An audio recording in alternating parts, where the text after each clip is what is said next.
Yoo yaa akkam jirtu nagaa keessanii ani jira nagaa kooti galata waaqayyoo dhufeera. Isa darbe hundumaarraayyuu afee arrageera.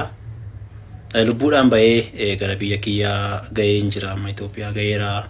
Akkuma kana immoo boloonni sagalee nuuf ta'aa turtan mana kiyyaaf sagalee ta'aa turtan galatooma ulfaadha. Warri immoo nutti dadhabaas turtan galatooma siniin jedha. Viidiyoo kana immoo kan waraabeef namoota baay'eetu nu dhabdanii sagalee nuuf ta'aa turtanii. Kanaaf immoo guyyootan dabarsee mana hidhaa keessatti dabarseera. Achi keessaa immoo ba'ee gara biyya kiyyaan jira siniin jedha. Isa kaaniif immoo walitti deebina. Ammas ati mana kiyya immoo hin baane achuma jirti mana hidhaa sana keessa jirti. Isheenis immoo hin baati guyyaa waaqayyoo jedhee siniin jedha. Yoo yaa akkam jirtu nagaa keessanii ani jira nagaa kooti galata waaqayyoo dhufeera. Isa darbe hundumaarraayyuu afee arrageera.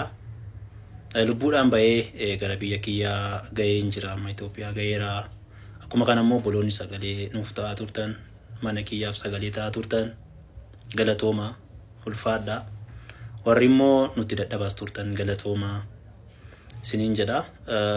Viidiyoo kana immoo kan waraabeef namoota baay'eetu nu dhabdanii sagalee nuuf ta'aa turtanii. Kanaaf immoo guyyootan dabarsee mana hidhaa keessatti dabarseera. Achi keessaa immoo ba'ee gara biyya kiyyaan jira